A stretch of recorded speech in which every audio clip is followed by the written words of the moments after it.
এইখানে ল্যান্ডিং করার সময় আমার সাথে একটা এনিমি ল্যান্ড করে।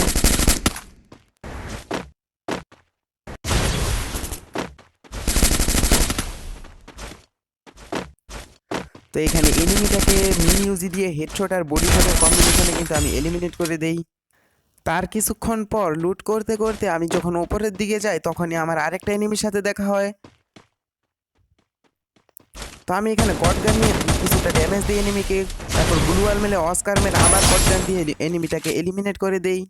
এর কিছুক্ষণ পর যখন আমি লুট করতে করতে ক্যাপটাউনের দিকে যাই তখনই কিন্তু সামনের দিকে থেকে ফায়ার আসে, আর তখনই আমি বুঝে যাই ক্যাপটাউনে কিন্তু এনিমি আছে। তো আমি আমার পজিশন ধরে ওপরে চলে যাই।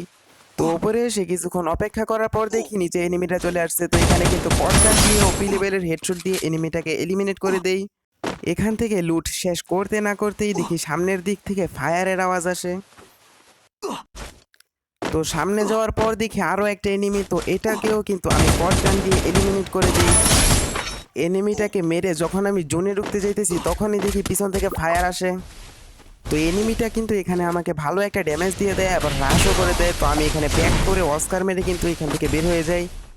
তো এনিমিটা কিন্তু আমার উপর হাতুড়া দিয়ে বাইরে যেতেছে। তো আমার কিন্তু এসপির অবস্থা আপনারা দেখতেই পারছেন। তো দুইটা ইনহেলারকে এখানে কিন্তু আমি ম্যাক্সিমাম তাড়াতাড়ি এনিমিটাকে এলিমিনেট করে দেই। তো গাইস, ভিডিওটি ভালো লাগলে ভিডিওতে একটি লাইক, একটি কমেন্ট এবং চ্যানেলটিকে সাবস্ক্রাইব করে দিন। দেখা হচ্ছে নেক্সট ভিডিওতে। আল্লাহ হাফেজ।